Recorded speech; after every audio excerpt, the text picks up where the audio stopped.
Selamat pagi. Di video kali ini saya akan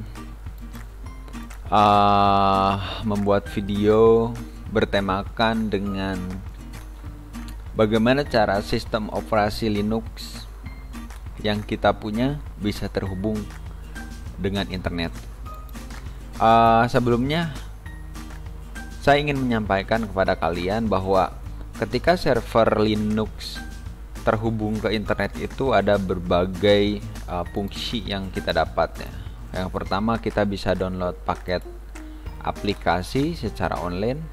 Jadi ketika paket aplikasi di Linux di CD Linux bawaan itu tidak ada, maka kita akan mendownloadnya atau menginstalnya secara online.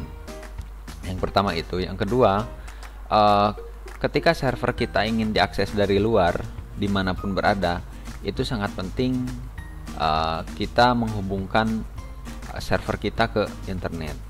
Nah, mungkin itu beberapa hal agar kegunaan server kita dihubungkan ke internet.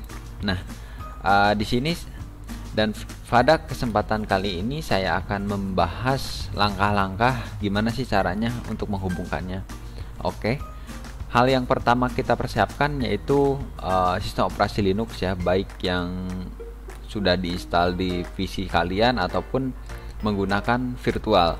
Dan di sini saya menggunakan VirtualBox ya untuk simulasinya. Oke, kita langsung saja. Pertama kita buka VirtualBox. Ini saya sudah menyiapkannya. Oke.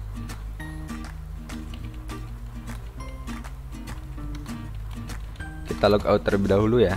Nah, oke, sebelum kita masuk ke direktori konfigurasi, hal yang pertama kita lakukan adalah menyesuaikan adapter atau kemana arah server itu akan mendapatkan internet. Karena saya ini di VirtualBox, maka kita masuk ke bagian adapter ya, network setting. Kemudian saya memilih bridge sumber internetnya ke LAN card. Artinya kalau secara topologi kita menghubungkan server langsung ke internet lewat LAN card gitu. Oke, kemudian kita klik OK. Lalu kita login menggunakan root. Menggunakan super root. Nah, kemudian kita besarkan terlebih dahulu full.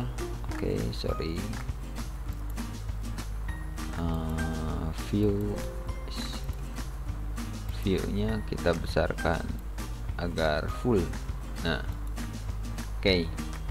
Nah, hal yang perlu kita perhatikan untuk menghubungkan server ke internet yaitu mengkonfigurasi alamat IP. Sebenarnya sudah saya jelaskan di video sebelumnya, tetapi ini lebih rincinya lagi ya teman-teman. Kita coba masuk ke direktori nano.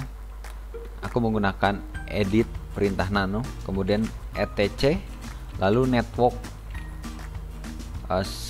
/interface, kemudian enter.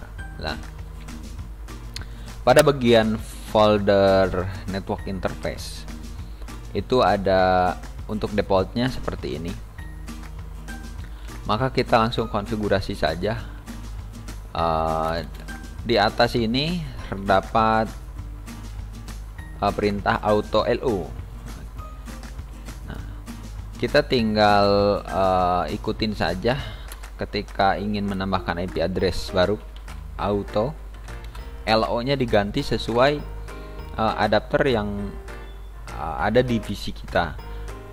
Kalau di PC ini atau di virtual ini menggunakan ETH0 ya, maka saya akan menambahkannya ETH0. Kemudian IVAC LO nya diganti sama ETH0 juga, ETH0, lalu inet, kemudian konfigurasi IP-nya itu kita akan menggunakan static. Nah, static. Oke.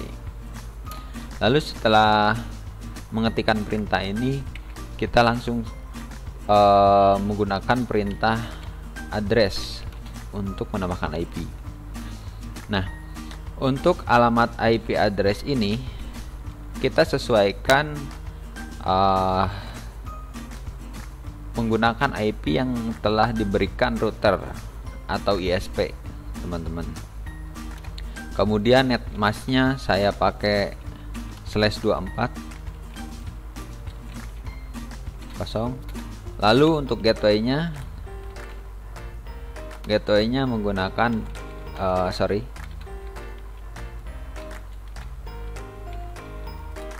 satu. Nah, jadi hal yang perlu diperhatikan yaitu 3 ya, yang perlu ditambahkan. Yang pertama address, kemudian netmask dan gateway.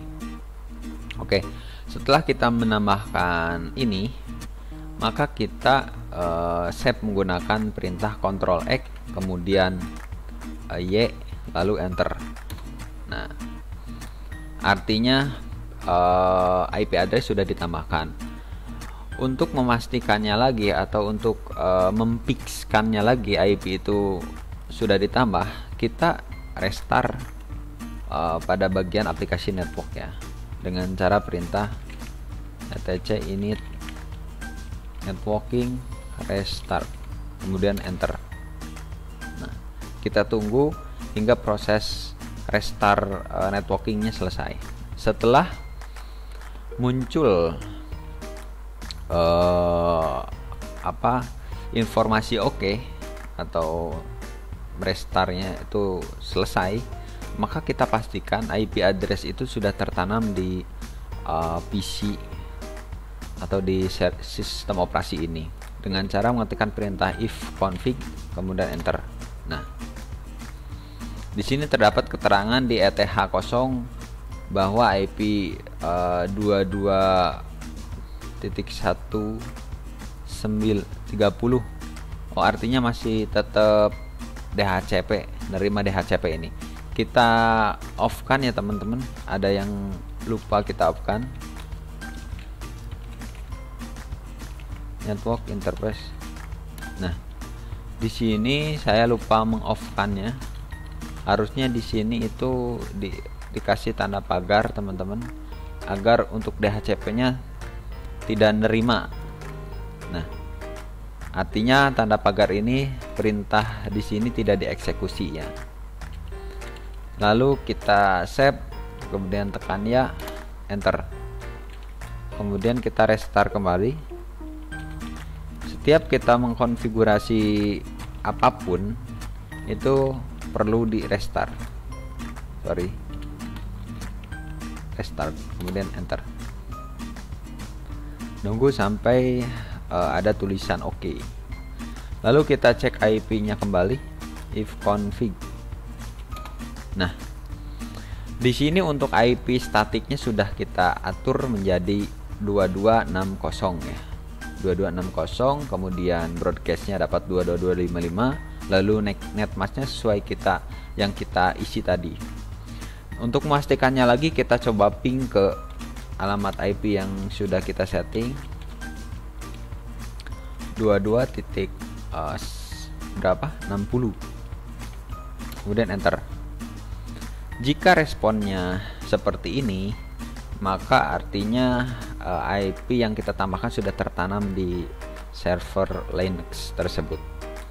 Lalu kita coba ping ke gateway untuk memastikan apakah komputer kita sudah terhubung ke router atau gateway-nya.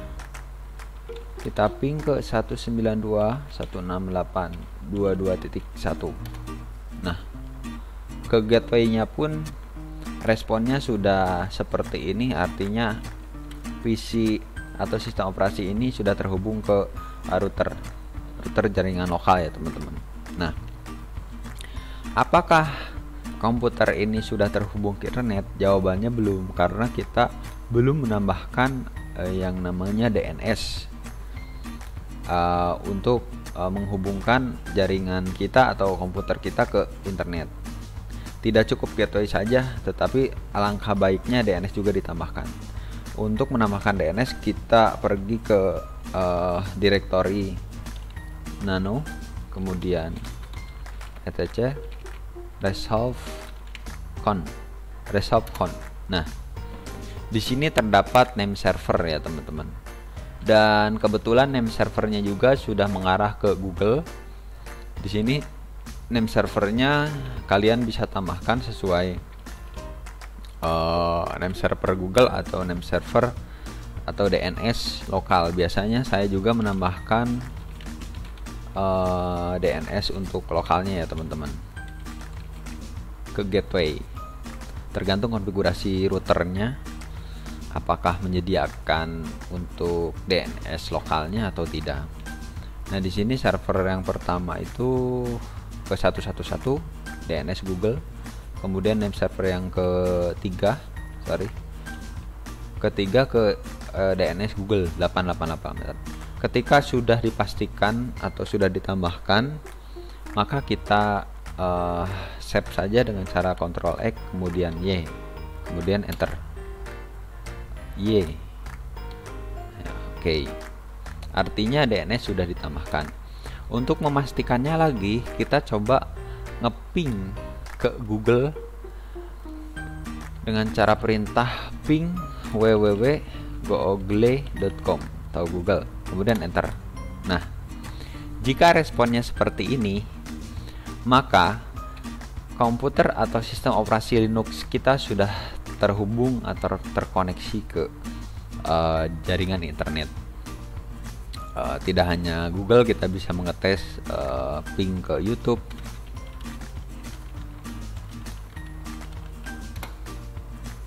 begitu juga responnya seperti ini. Kemudian kita bisa mengetes lagi ke Facebook. Nah, responnya seperti ini juga. Ini artinya komputer atau sistem operasi Linux kita sudah terhubung ke internet. Oke, cukup jelas teman-teman. Mudah-mudahan di video kali ini bisa bermanfaat, dan next video saya akan membahas beberapa konfigurasi lain lagi yang akan berhubungan dengan dasarnya kita mengkonfigurasi IP address terlebih dahulu. Oke, sekian, terima kasih. Saya Sandi Susanto. Jangan lupa like, subscribe, komen apabila ada yang ingin ditanyakan. Terima kasih. Wassalamualaikum.